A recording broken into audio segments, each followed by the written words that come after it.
Maddi. Hi guys, I'm Maddi, and I'm 14 years old, and this is my story. So, I was blessed to grow up in a Christian home. Both my parents were Christians, and my grandparents. So I was exposed to church and Jesus from the time I was just a little kid. So when I was 4 years old, I decided to ask Jesus into my heart. And I talked with my parents, and I prayed about it, and I did. And so then I lived just the next 7 years, going to church every Sunday, and like singing songs and memorizing the verses, but not really pursuing a real relationship with Jesus. Just kind of living it because I knew it was what I was supposed to do, what my parents wanted me to do. And then when I was 11, I decided that I wanted to get baptized, and I knew that was the next step in my faith, was to get baptized. So that was the main reason I did. But part of it was because I had a lot of pressure on me, because all my friends were kind of doing it at that time, and even my younger brother, who's 2 years younger than me, so it seemed like that was the time to do it. But after I got baptized, I didn't notice any immediate change in my life. I still fought with my brother and was disrespectful to my parents. And while I knew that what I had done was real and true, it seemed just kind of disappointing to me that there was no immediate change or difference. So then about a year later, when I got into youth group, and I had just been in I'd gone to church before then and Sunday school, but I just felt like in youth group when we sang just such different songs, and I felt like for the first time I really experienced worship. And when I was worshiping, I could feel close to God in a way that I didn't feel when I was singing about songs about Jonah and felt like a whale. And so just that closeness that I felt, I guess, encouraged me to read my Bible more. And while I had read my Bible before, it had been something that I did with my mom, and just because I knew she wanted me to. But now I just felt more like it was something that I wanted to do, a priority to me, instead of just something that I checked off the list in the morning as I would brushing my teeth or make my bed.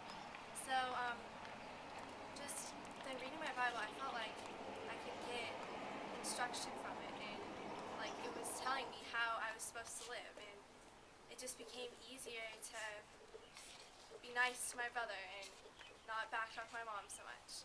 And I remember one day I came across a verse, Jeremiah 29:11, and it was a verse that I knew about because it was one of my mom's favorites, but it just really hit me, and it said, "For I know the plans I have for you, declares the Lord, plans to prosper you and not to harm you, plans to give you a hope and a future."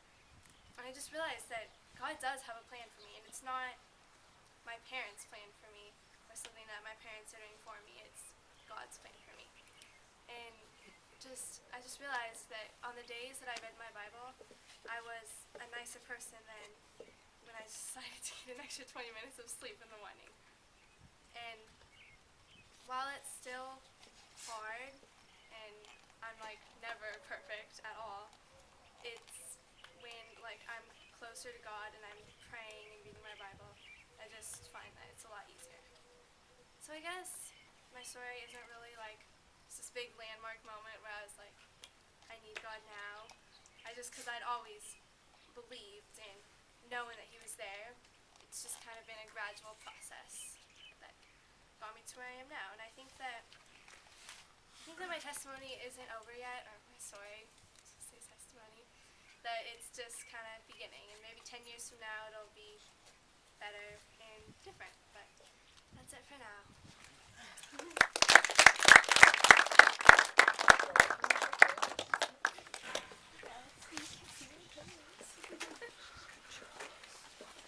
This is an upgrade, hey, Esther.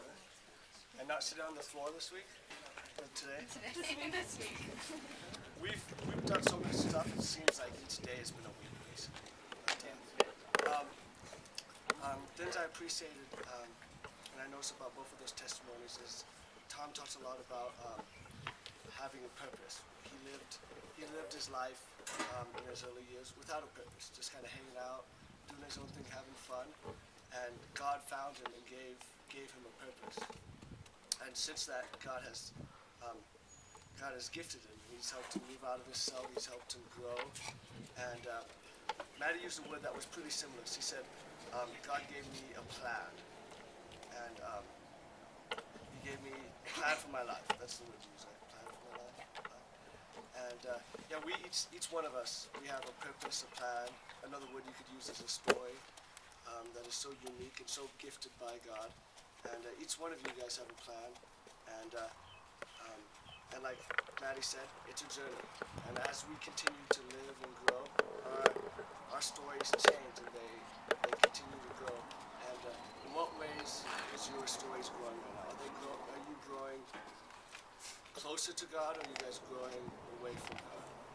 Um, are you guys living the plan God has for you guys, or are you living the plan that the world has for you guys?